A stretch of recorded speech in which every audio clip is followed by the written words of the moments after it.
फैसलाबाद के इलाके डिजकोट में थाने की अकबी दीवार गुज़श्ता कई माह से टूटी होने के बायस शहरियों ने सिक्योरिटी खदशात का इजहार किया है।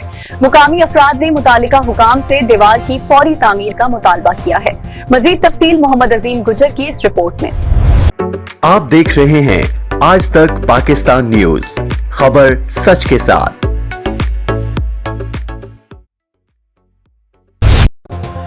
फैसलाबाद के इलाके डिजकोट से डिस्ट्रिक्ट रिपोर्टर मोहम्मद अजीम गुज्जर की रिपोर्ट के मुताबिक थाना डिजकोट की अकबी दीवार गुज़िश्ता तकरीबन 4 माह से टूटी हुई है और ताहाल इसकी तामीर मुकम्मल नहीं की जा सकी। मकामी शहरियों का कहना है कि दीवार की अदम मौजूदगी सिक्योरिटी के हवाले से तशवीश का बायस बन सकती है, जबकि ये रास्ता government girls higher secondary school जाने वाली तालबात और इनकी पिक एंड ड्रॉप सर्विस के लिए भी इस्तेमाल होता है।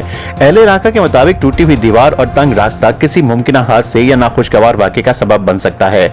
मकामी रिहायशियों ने मुतालबा किया है कि मुतालिका हुकाम सूरत-ए-हाल का नोटिस लेते हुए दीवार की जल्द अज जल्द तामीर को यकीनी बनाएं ताकि आवामी तहफ़्फ़ुज़ और सिक्योरिटी के खदशात का अज़ाला किया जा सके। शहरियों ने एसएचओ थाना डिजकोट, सीपीओ फैसलाबाद, आरपीओ फैसलाबाद और दीगर मुतालिका हुकाम से मामले का जायजा लेने और जरूरी इक़दाम करने की अपील की है।